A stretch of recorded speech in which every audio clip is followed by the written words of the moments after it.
ಪ್ರಜಾಪ್ರಭುತ್ವದಲ್ಲಿ ದೃಢ ವಿಶ್ವಾಸವುಳ್ಳ ಭಾರತದ ಪೌರರಾದ ನಾವು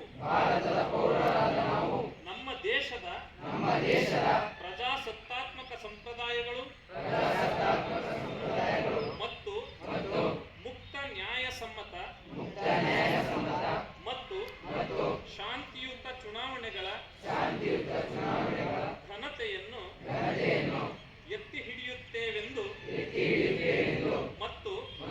ಪ್ರತಿಯೊಂದು ಚುನಾವಣೆಯಲ್ಲಿ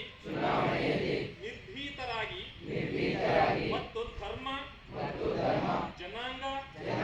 ಜಾತಿ, ಮತ, ಭಾಷೆ ಅಥವಾ ಯಾವುದೇ ಪ್ರೇರೇಪಣೆಗಳ ದಾಕ್ಷಿಣ್ಯಗಳಿಂದ ಪ್ರಭಾವಿತರಾಗದೆ ಮತ ಚಲಾಯಿಸುತ್ತೇವೆಂದು ಈ ಮೂಲಕ ಪ್ರತಿಜ್ಞೆ ಸ್ವೀಕರಿಸುತ್ತೇವೆ.